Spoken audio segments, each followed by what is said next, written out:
السلام علیکم پیارے دوستو۔ بسم اللہ الرحمن الرحیم۔ سچے اور دلچسپ واقعات سننے کے لیے ہمارے چینل کو سبسکرائب کریں۔ محترم ناظرین کرام، آج کی اس ویڈیو میں ہم آپ کے لیے لے کر آئے ہیں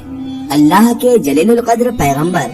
کلیم اللہ حضرت موسیٰ علیہ السلام کا ایک اور واقعہ۔ جی ہاں ناظرین کرام، یہ واقعہ ہے اللہ کے نبی حضرت موسیٰ علیہ السلام اور ایک بدکار عورت کا واقعہ۔ ناظرین محترم، اس واقعے کو سننے کے بعد آپ کو بہت ساری نصیحتیں بھی حاصل ہوں گی اور آپ کے علم میں بھی اضافہ ہوگا۔ تو میری آپ سے محترمانہ گزارش ہے کہ اس واقعے کو مکمل طریقے سے سمجھنے کے لیے اس ویڈیو کو اینڈ تک ضرور دیکھیں، اور اگر ابھی تک آپ نے ہمارے چینل کو سبسکرائب نہیں کیا ہے تو اسے ابھی سبسکرائب کر دیجئے اور پاس میں دیے گئے بیل آئیکن پر بھی کلک کر دیجئے تاکہ ہمارے ویڈیو کی نوٹیفیکیشن آپ تک پہنچتی رہے۔ ناظرین محترم، جیسا کہ آپ اور ہم سب جانتے ہیں کہ اللہ نے بے شمار پیغمبروں کو مبعوث فرمایا، لیکن ناظرین کرام، آج ہم جن پیغمبر کا ذکر آپ کے سامنے کرنے جا رہے ہیں ان کو اللہ تبارک و تعالیٰ نے ایک خاص شرف بخشا تھا، اللہ تبارک و تعالیٰ سے ہم کلام ہونے کا۔ جی ہاں ناظرین کرام، حضرت موسیٰ علیہ السلام اللہ تبارک و تعالیٰ سے کوہ طور پر جا کر ہم کلام ہوا کرتے تھے، کلام کیا کرتے تھے، اور اسی وجہ سے آپ حضرت موسیٰ علیہ السلام کو کلیم اللہ بھی کہا جاتا ہے۔ ناظرین محترم، آج کا ہمارا جو واقعہ ہے وہ لوگوں کے لیے عبرت اور نصیحت بھرا واقعہ بنے گا۔ تو چلیے شروع کرتے ہیں واقعہ۔ ایک شہر میں ایک بدکار عورت رہا کرتی تھی۔ ایک دن اس بدکار عورت کا انتقال ہو گیا، یعنی وہ عورت مر گئی۔ تو اس کے جو گھر والے تھے، بدکار عورت کے گھر والے جو تھے، ان لوگوں نے اسے دفن تک نہیں کیا، بلکہ اس بدکار عورت کی لاش کو اس کے گھر والوں نے خود ہی اپنے ہاتھوں سے ایک کوڑے کے ڈھیر پر پھینک دیا۔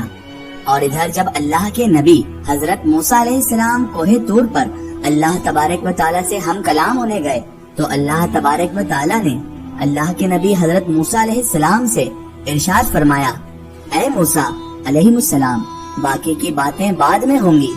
پہلے آپ جاؤ اور میری ایک بندی کی لاش جو ہے ایک کچرے کے ڈھیر پر پڑی ہوئی ہے،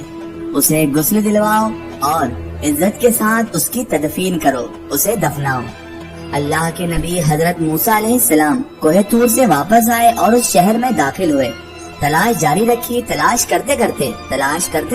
ایک جگہ پر پہنچے اور آپ علیہ السلام نے وہاں دیکھا کہ ایک کوڑے کے ڈھیر پر ایک لاش، ایک عورت کا جسم پڑا ہوا ہے، اور ایک بڑا تعجب کی بات تھی کہ اس کے ارد گرد 4 کتے اس کی رکھوالی بھی کر رہے ہیں، یعنی اس لاش کی رکھوالی 4 کتے اس وقت کر رہے تھے تاکہ کوئی پرندہ یا کوئی بھی دوسرا جانور اس لاش کو پامال نہ کر سکے۔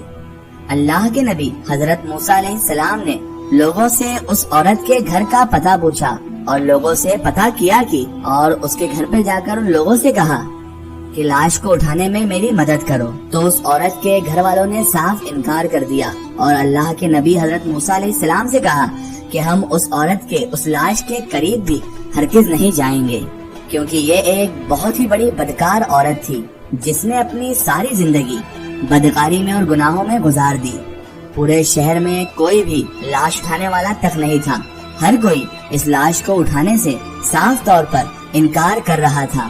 اس کے بعد اللہ کے نبی حضرت موسیٰ علیہ السلام اپنے بھائی یعنی کہ حضرت ہارون علیہ السلام کے پاس گئے اور جا کر اپنے بھائی سے کہا، اے ہارون، لاش کو اٹھانے میں میری مدد کرو۔